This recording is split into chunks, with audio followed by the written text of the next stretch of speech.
Hi అన్న, అందరు బాగున్నారా? ఈరోజు నుంచి అయితే ఇంక పని లేదు. అంటే రేపు ఒక్కరోజు ఉంది. మళ్ళీ రేపు వీడియో పనికిళ్ళా చేశాను అనుకో, మీరు ఏదో ఒకటి అంటారు. రేపు ఒక్కరోజు ఉంది, ఈరోజు అయితే లేదు. ఇంక తర్వాత నుంచి ఇంటి దగ్గరే. అన్న, మీరు కొంతమంది కామెంట్ చేస్తున్నారు, మీ వారితో చేయవా, మీ వారిని చూపించవా, నాకు ఆన్సర్ ఇవ్వట్లేదని. ఆన్సర్ ఎప్పుడో ఇచ్చేదన్న. ఆన్సర్ ఇస్తే వీడియోస్లో వాళ్ళకి చులకనైపోతానని చెప్పేసి చేయట్లేదన్న. నేను ప్రజెంట్ అయితే ఉన్నాడు, లేడని అయితే చెప్పట్లేదు, కానీ మమ్మల్ని వదిలేసి వేరే సైడ్ ఉంటున్నాడు. పిల్లల్ని పెట్టుకొని నేను ఇక్కడ అమ్మ వాళ్ళ ఇంటికాడ రెంట్ హౌస్లో ఉంటున్నాను. అంటే ఒక అన్న, మాధవి నువ్వు సంతోషంగా ఉంటున్నావు అని అనుకుంటున్నాను అని మెసేజ్ చేసిండు.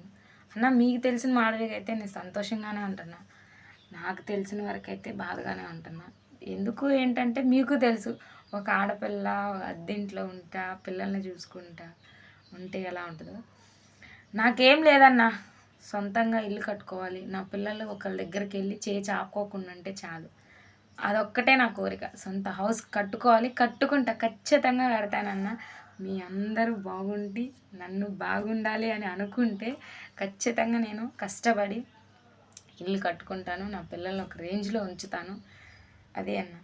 చాలా థ్యాంక్స్ అన్న. కామెంట్స్ అయితే బ్యాడ్ కామెంట్స్ అయితే చేయకండి, చేయట్లేదు కూడా, చేయరు కూడా మీరు. నా వీడియోస్ బ్యాడ్ కామెంట్స్ చేసేలాగైతే నేను ఏ రోజు వీడియోస్ చేయను. మీకు నా వల్ల ఏదన్నా తప్పు అనిపిస్తే అలా చేయకరా, ఇలా చేయని మీరు కామెంట్ పెట్టండి. మీరు చెప్పినట్టే నేను ఆ వీడియోస్ చేస్తాను. బాయ్ అన్న.